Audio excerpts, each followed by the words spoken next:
Welcome to the Flute NI. Join me, Aisling Agnew, as we explore the unique world of the flute in Northern Ireland. World-renowned players, teachers and makers from a wide variety of musical backgrounds share their experiences and expertise.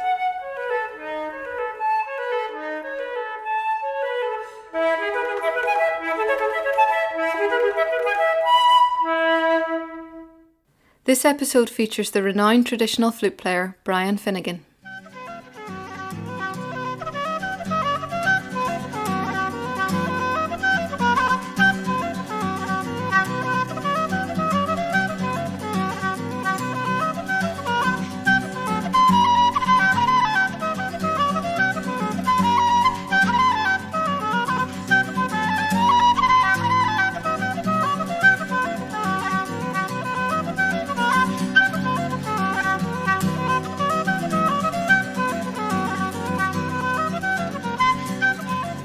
Thank you so much for giving your time this morning, and will you tell me a wee bit about what got you started in music and playing the flute and the whistle? I had a pretty unorthodox route into music. My family were involved in the athletic club in Armagh. My dad was a keen fell runner or mountain runner and a marathon runner as well. And the athletic club, the Armagh AC, were ran by the Vallely family from Armagh, and Brian Valley, John B. Valley, and coincidentally, they also ran the Armagh Pipers Club. And so we were all involved in the athletic club for a little bit of time before we joined the Pipers Club. And I guess, at that time, everything culturally rich was going through the Valleys. If it wasn't art, it was sport. If it wasn't sport, it was music. And so they had just had this energy, this magnetic, beautiful way of pulling in people around them and involving kids in lots of different good stuff, because, growing up in the early 70s, it wasn't always so happy out and about, so it was they were a rallying point for positivity and good energy. And so we went to the athletic club, and then my younger sister, started at the Pipers Club. And as soon as there was music in the house, it just seemed to catch fire. We were all drafted in then. And so the Pipers Club had a way of bringing in kids, and every kid would get a whistle for just at least 6 months to get a grounding or an understanding of the tradition. And I guess for them, it was a way to see, if there was a wee fire or a spark inside a kid, before they were, given a concertina or money was tight as well. Those instruments are quite expensive. So the whistle was the way in. And then, for a little while, it didn't catch fire at all on me. I dreaded it. The classes were in the local Pierce Oaks boxing club. So my first memory is of these two guys sparring, freezing cold, dark, dingy boxing club, and a wee tiny group of kids all huddled together with Ethna Valley playing whistles. I just couldn't wait for it to be over. But then I guess, we were learning from a book as well. I learned to play the tin whistle. And the music was all notated, but underneath the notes were the numbers of the finger holes, and something about the key of unlocking the music just seemed to make sense to me with the notes, with the finger holes. Mm-hmm. It made sense very quickly. I was able to almost like read it like shorthand, whereas the notes I couldn't, that took a lot longer, and I'm still not a great note reader, but the finger holes, it seemed to be, yeah, that's how you do it. That's where you put your finger, and that's where you get the note. And then still today, actually, I shorthand my compositions, all notes. Mm-hmm. It's mad, nobody would know what on earth was going on. And a lot of people who say, what is that page? It looks as if you just fired a calculator at it. But so I remember taking home, a couple of the homework for the week, and then it came pretty easy. I was about 4 months in, and I just decided I'd learn the next couple of tunes, So I went back and I was playing them, and then Ethna Valley caught me doing it, and she said, where did you get that tune? And I said, it's just, 2 pages later. And she said, did you learn any more? And I said, yeah, I played them. And there was just something in that moment, I realized now, look back, I didn't know at the time, because kids don't really know what they're good at. They'll just throw themselves into anything, from skateboarding to mountain climbing. So it really takes a present adult in the room at that very moment, So I got a sense that she had spotted something. And then she just took me under her wing. And from that moment on, I was in the inside circle. And it caught fire very quick after that. Having the faith of an adult, someone who trusts you and says, you're doing really good there. It's very potent for a kid, because they realize that there is something that is unique to them. And I loved it after that.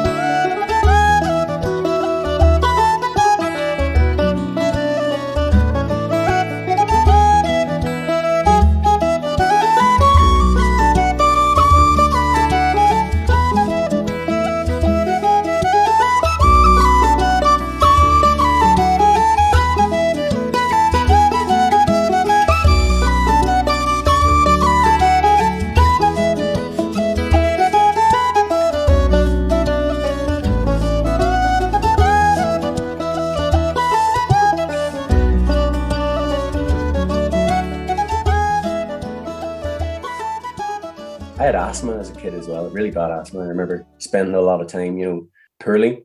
And so it seems like fortuitous or serendipitous, or how would you would explain it, that I would choose an instrument that was asking a lot from weak lungs. But therein lies the voice coming out of someone, to express themselves through breath, because it is all about breath, for me. Having grown up, with asthma, and then kind of grew out of it, but still, I think because of the exercises I was doing, for asthma, holding for 10, exhale for 10, in for 10, I was just kind of conscious of my breath. Mm-hmm. And so the whistle and the flute, an extension of breath. Mm-hmm. And I think I was one of the few kids who was aware of that from the very beginning. Any of the other kids, it was just, here's the holes. Breathing's just, it's a no-brainer, really. It's just you breathe in and out. But for me, it was more than that. Breath was coming from deeper down than my lungs. Yeah. So the flute seemed the obvious choice after that. When you started the flute, was that with Ethna as well? Or did you move on and have lessons with somebody at that point? I went with Brian. The change between the whistle and the flute was all Brian Valley. He was, the flute teacher for a little while and the pipe teacher. So he came and, delivered a flute that he bought off Paul Davis in London. And it was a copy of a Ruddle. And it wasn't in great condition at all. It was with error and cracks all over it. And, but it was a treasure for me for a little while. And then, I played that flute for a few years. And each summer, there was a music camp out in Benburb in the Friary called the Edward Bunton Summer School. And I remember going out there and having lessons with Fintan Valley. I'm sure you know Fintan very well. He's a great character, but he took me under his wing, and it was more about apart from technique and style and repertoire, it was just vibe with Fintan. He was a great character, and I loved his personality. And I'd say he was a big influence in the early days. And you said about your sister having learnt as well. Were you guys playing in the house a wee bit as a family? Were people playing together? No, not at all. I was always jealous of friends who all grew up in musical families and went to sleep with their ear on the floor listening to the session in the kitchen. We didn't have that in our house. It was just, it all started with my sister, and then in their teens, the both of them fell away from music. So, and then it was just me. But my youngest sister Claire, was a better whistle player than me at the beginning. She was full of music, and she still, she has the potential to be if she wanted to. But it kind of really caught fire in me, and it got to the stage when I was 9 or 10 or 11 that Brian and Ethna would start taking me away with the senior group. So it was a master plan. I can tell now, because when you're kind of boxing above your weight with the really good players, that brings you out and brings you on really quick. You fast track your way. But I didn't know. I was just under the spell of it all. So I just went with it. When would you say that you became a wee bit more aware that it was something really important to you? At what stage would you say you realized this is what you want to do? I guess, I went through the the flat cool.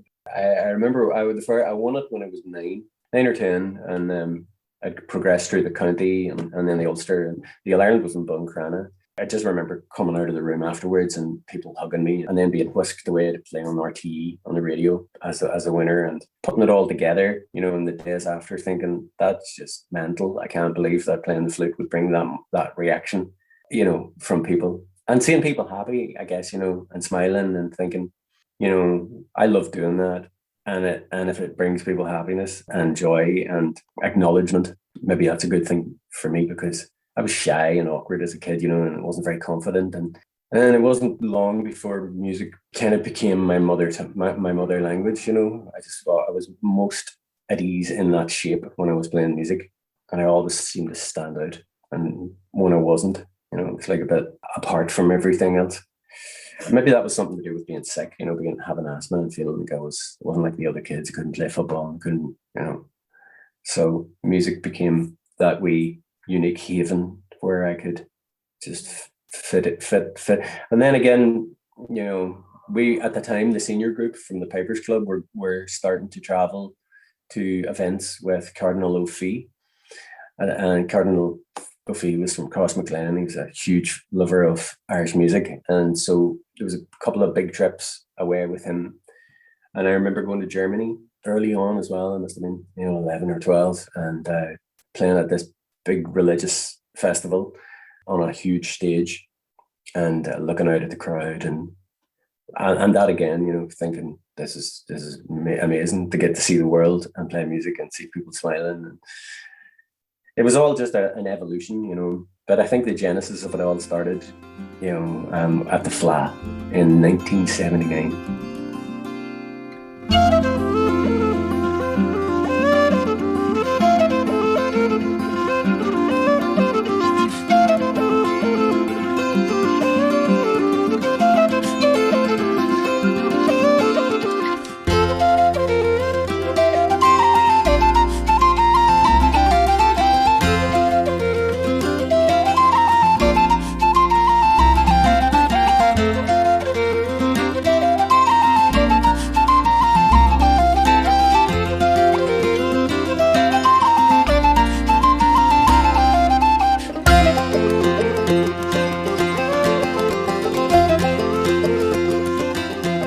Tell me a wee bit about the different groups you've played in. So Flute is that's the first time I saw you playing was with Flute here in Belfast one time. It was an amazing concert. Like, how did that group actually start?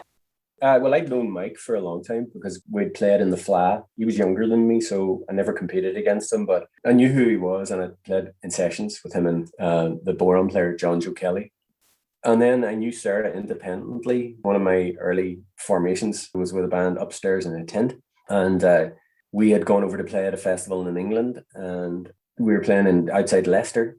And the PA was brought in by this singer called Sally Barker, who's a fantastic singer. And her good friend was Sarah Allen. And Sarah was just happened to be visiting Sally at the time and came along to help out. Had heard about upstairs in a tent, and had heard specifically there was a flute player. So she was interested in seeing. And then I got talking to Sarah after the gig, and we became friends. And then a mutual friend from London, Becky Morris, just decided that she'd grab the bull by the horns. She'd heard us all independently talking about, forming a flute band, and she knew it was never going to happen. So she said, right, I'm going to do it. I'm going to organise these gigs over a weekend, and you just get yourself to London and we'll do some rehearsal. I was living in Hungary at the time. I decided that I was, I've been playing with Upstairs in a Tent, and we didn't have a record, and it was tough because people were leaving and I was having to bring in other people, and I wasn't enjoying being in charge of a band. And I thought, to rejuvenate, I'm just going to take off here. So I went off to teach English in Budapest, and it was there when I got the call to say, Becky has organised these gigs in London. Can you come back? And so it was Becky Morris, and that weekend of shows, and it was known as the Three Nations Flutes, the first incarnation. And there wasn't three; there was just Ireland and England. It was a kind of brand pitch to get folk interested. Doing a gig with three flutes is a long gig, 90 minutes when it's just the three of you. And we had a repertoire, but it wasn't exactly very dynamic. So we drafted in Ed Boyd. And Ed was a good friend of Mike's from the Manchester Irish scene. He was studying languages, and he came along, and it changed immediately, having guitar. There was a great reaction to it. And then instead of just, I thought it was just going to be that weekend. I wouldn't have a shelf life. But the reaction was great on the second gig. So we decided to do Sidmouth Folk Festival. And again, Becky was the guiding hand behind all of that. She recorded the gig. And the next thing we knew, there was a live CD. So it was all kind of fortuitous in those early days because Mike had just won the BBC Young Musician of the Year. And as way of his prize for the following year, he got all the big festival slots and we were suddenly his band. And so we hit the ground running, really. We were all playing main stage Cambridge in our first year and we had a live CD. So everything really kind of moved very quickly early on. And I guess it wasn't really until Mike left that Fluke became a band, because it was a bit of a novelty act, having three flutes, a wooden flute, bamboo flute, and an alto flute. And folk really, they loved the kind of novelty of it, but I never felt that it was going to sustain, because anything that is a novelty, sooner or later, has a sell-by date. But Mike was such a big presence. He's such a brilliant musician that when he decided that he had to move on, we thought, that's surely it. How can we replace him? So there was a lot of kind of soul searching, and then we asked John Joe to come. But quite quickly, it became a band after that. The melody line that was way out in front suddenly took a step back, and this powerful rhythm section took a step up, and we started playing as a unit. It's amazing you guys have kind of evolved over the years and still touring and still producing records. I know, yeah. I think the thing that was different about, because I played in a few bands, and I think because we were all so young, it was just such a magical adventure. We were easy to deal with. There wasn't much ego involved at the time. It was all soul and fun, and it was happy. It was vibey, happy music. And a lot of people remark about the Fluke albums that they just make them happy. That they're full of positivity and they're not trying to be challenging or sophisticated or this or that. We didn't spend too much time looking at ourselves in the mirror, trying to look cool. We just played, and because we had that we weren't an Irish band and we weren't an English folk band, it afforded us the luxury to just be whatever we wanted, which was quite a unique thing back then for a band, because you had to fit in, you had to identify with one or other, and we didn't. And I guess that just captured the imagination of a lot of folk, and also meant that we could travel. And then, when we decided that we were going to step back and take a break, it wasn't because there was anything broken. It was just because, we'd been at it for 13 years and, we were so busy. At one stage, we were doing, nudging on 200 gigs a year, so there wasn't a whole pile of time for anything else. And then Sarah had Maisie, and that kind of changed everything. So it was the right time to pull back and regroup. But when we decided then to come back, a lot of folk were surprised by that as well. And they thought, I thought you'd broken up and there's water under the bridge. So it was really easy. They're so easy on the head and heart, those three, that once we decided that we had another album in us. I think as well, you get into a cyclical thing of making records and then touring them. It's very hard to see when you might be able to step back out of that, because it's like there's an expectation to make another one. But after we'd made Haven, I think we all realized that, a fourth album was just going to be another spin on that. So yeah, taking 5 years off was really good for everyone. It just meant that we could all do different projects that we'd put on the long arm. Tell me a wee bit about the other projects that you were working on at that time, Brian. After Fluke took a break, I'd written a few tunes that I'd kept back from the last Fluke album. They didn't sound very Fluke. And then I thought, maybe I'll just make a solo album. So I did that, Ravishing Genius of Bones. And then that kind of evolved into a band called Can. I'd been doing some gigs with Jim Goodwin, the drummer, and Ian Stevenson, and I really loved those guys. And they didn't come from the Irish tradition. Jim was a jazzer, he was a classical percussionist as well. And so he brought a whole different view and feel to rhythm that I hadn't heard before. It wasn't just drive. It was swing and it was sway. And I loved his backbeat. And Ian was just the pair of them. I've been blessed with great rhythm sections. I have to say, John, Joe and Ed were, unequaled, but Jim and Ian were also pretty unique and special. And then after we'd done a couple of gigs, mainly just gigging the Ravishing Genius. We invited Aidan to come, Aidan O'Rourke. Again, I'd known Aidan for a long time. I taught at Folkworks. It was a great summer school up in Durham every year, and I met Aidan at that. So I think, you know, it's, as you get older, you realize that there are, the jigsaw is like having a 1,000-piece jigsaw with no picture, really. I liken it to, you know, there's pieces from way back that you don't realize fit until 10 years later, and you think, that person, and that was all how it all worked. So most of the bands that I play in were all created like that, from chance encounters and just moments.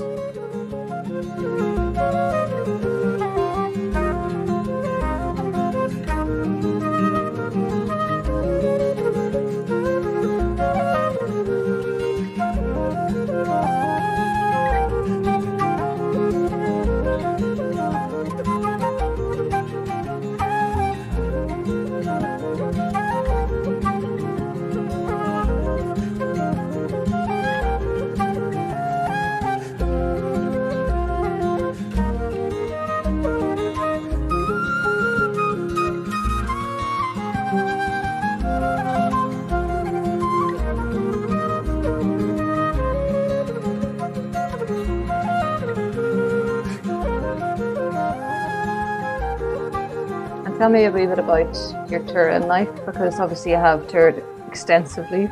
Yeah, no, I've seen a lot. I've seen a lot of the Far East the last decade, because I worked with a big Russian rock singer, and so when Flute took a break, he came along, and I jumped at the chance because I'd never been to that part of the world, you know, the Far East and, you know, the Baltics and Mongolia, Tuva, places like that. So I thought, wow, that's too good to miss. So, and again, I thought that was going to have a short shelf life, but it became a full-time job, and I was heading back and forth for 15, 20 times a year, and then kind of doing it all by sleeper train.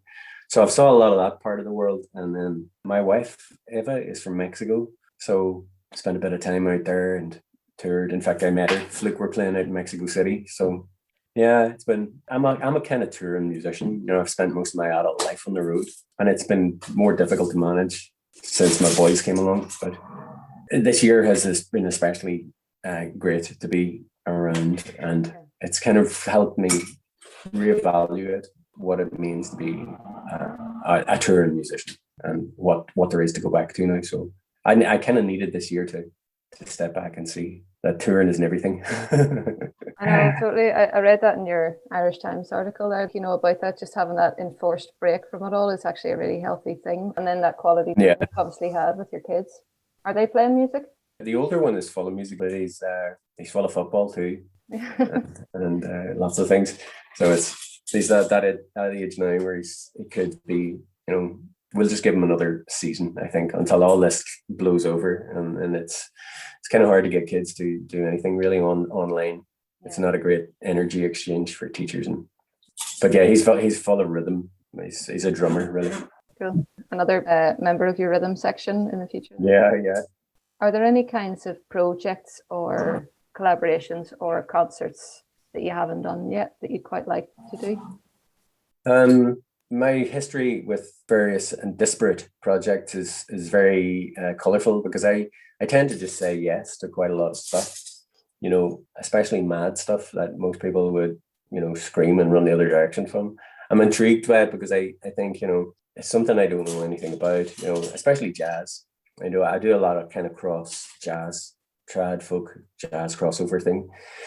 And I kind of love those because I love improvising. I don't know where the improvising came from, really. I think it's maybe just was an extension of writing and composing, because when you're composing, you're pretty much just making stuff up from one bar to the next. So improvising just seemed to be natural to me, and I love it. You know, I catch it very quick and understand the key changes and where it should fit in. So I love jazz, that kind of common ground, finding somewhere between jazz and folk. And so I say a lot to those kind of things. And then afterwards, it doesn't make you any better or worse. It just somehow makes you, you know, more peripheral with your view of music. And there's one guy out in New York, Edmar Castaneda, who has eluded me for quite a long time. I'd love to do some work with him. He's a Colombian harpist, and he's just from a different world, really. I saw him in the Sugar Club in Dublin with my wife Eva. We went to see him. He was doing a Music Network tour, and he blew the top off my brain. And we spoke afterwards, you know, and he was going to do something with Can, and then it never really was nailed down. And so he's on my bucket list. If you know him, put in a good word. Yeah.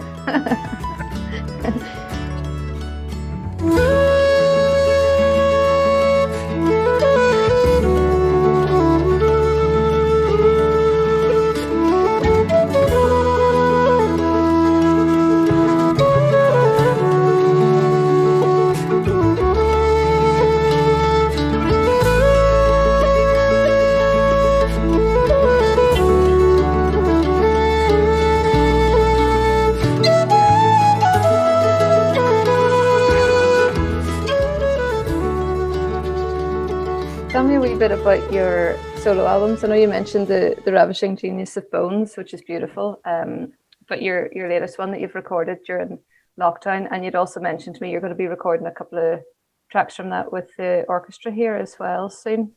Yeah, the Ravishing Genius of Bones was the In-Between album, and it had kind of bluegrass sort of feel. I love hanging out in Bath in Somerset, and through that's Ed's home city, I met all these groovy, you know, Rainbow Warrior hippie type bluegrass dudes, and I I just loved the color that they brought as well, and the personality and the vibration of bluegrass music. So it definitely had a bluegrass, or someone described it as green grass sort of feel to it, that album.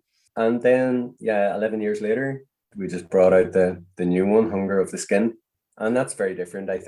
I suppose it's 10 years in life, you know, and everything that has happened in the last 12 months as well, you know, that started the fueling of the writing. And yeah, I'm really excited because it's, you know, even though I've been a composer since my teens, so to speak, it's only now, you know, like with half a century gone, that I realized just what a remarkable gift it is for me, not for anyone else, for me to be able to put down feelings or to express feelings and thoughts and everyday life through music, to turn it into that form. You know, I'm just really grateful that I can and that I get to do it, and that I have people around me that'll help me bring it to life whenever the raw material is there. It all seems to be in times of unsureness, when the rug seems to be pulled out from underneath my feet, that I start to engage in that process of writing. And last March, there was just so much of it around. You know, the house seemed to have been pulled down. The house of music, not my own house, you know, and the world that I'd lived and moved through for almost 3 decades was crumbling. And I thought, I need to talk about it. I need to talk to me about it first. And then if so be it makes it out there, then. And so that's the process. Early on last March, I started to write with no agenda. You know, I just wanted to play. The other thing about, I'm sure you know this, Aisling, is when you're a professional musician, maybe it's probably different in the classical world, actually, which you practice a lot.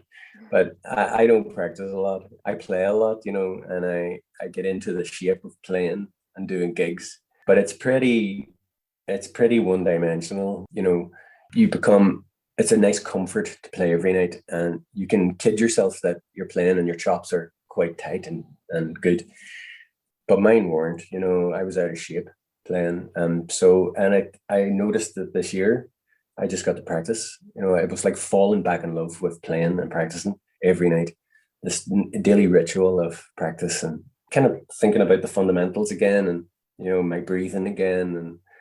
And so I found myself after about 4 or 5 months, my playing was really good. It was, you know, I'd raised my game a lot, and that also helped this new record, because it was the last couple of records, I've been thinking I could have played that better, or wasn't quite. I didn't step out of the boat and take risks there. I was too safe. Whereas this time I was leaning in. So, and the new album is out and about now, and the Ulster Orchestra are doing a series of gigs. They've invited a classical pianist and a jazzer and a singer-songwriter, and I got the call for that, so really can't wait. Is it the first time you've worked with them? I did. I played at the Proms last night at the Proms up in Hillsborough, maybe 12. In fact, it was just after the last album. they invited me to come and play a tune that I'd written for my grandmother called The Last of the Stars. Beautiful. Yeah, it was terrifying. Terrifying. I'd never played with the orchestra before, and I was on my own, and people said, just enjoy it. You know, the first time, don't worry about being good, just enjoy it.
Forgive me for being a flute nerd, Brian, but would you indulge me and tell me what instruments that you play on, your whistles and flutes?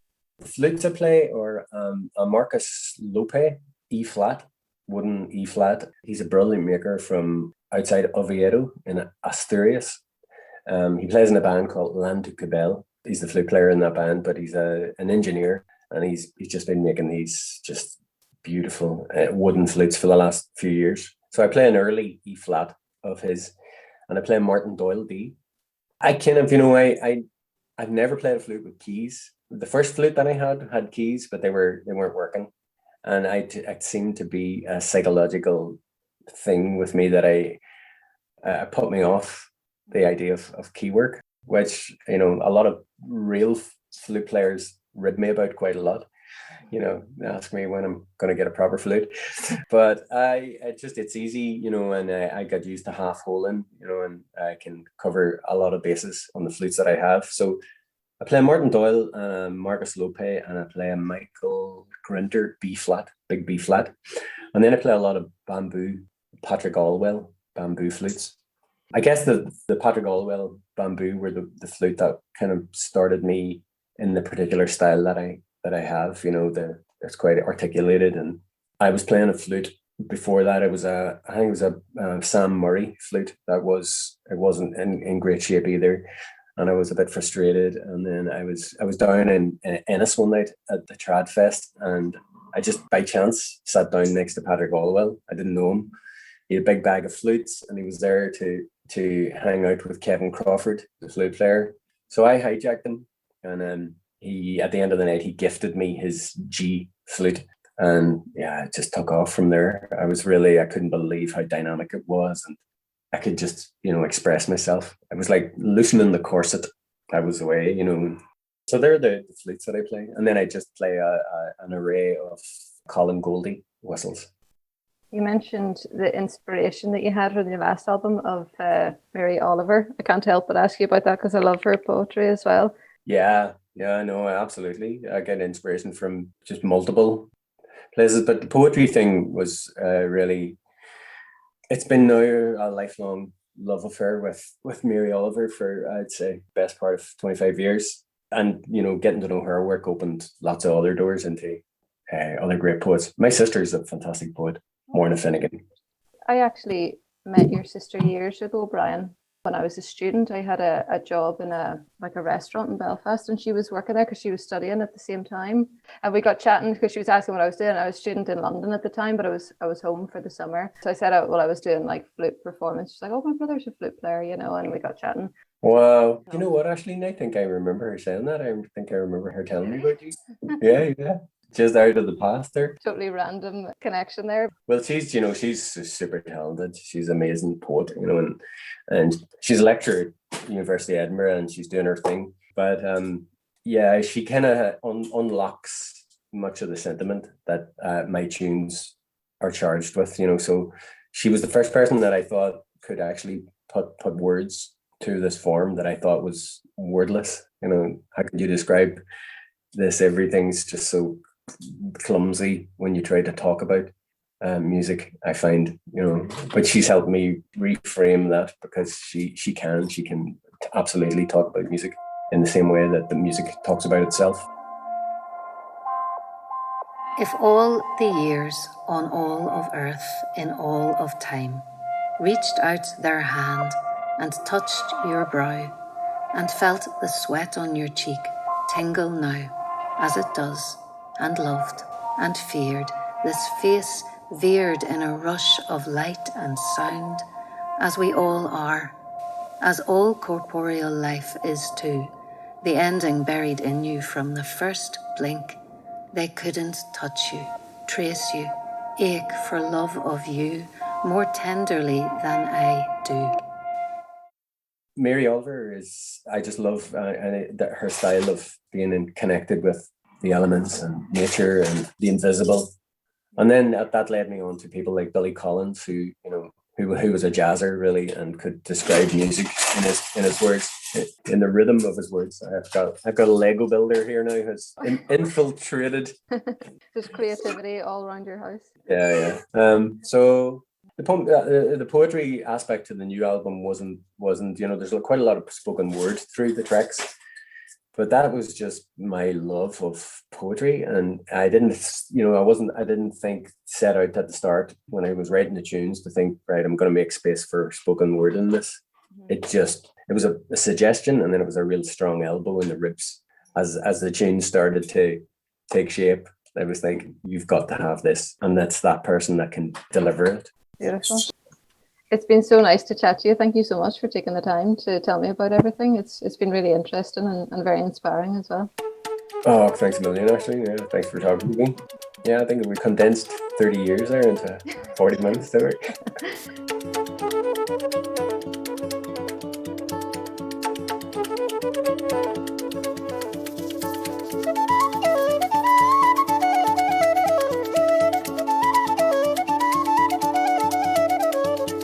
Join me next time when I'll be speaking to the traditional flute player and Reverend Gary Hastings.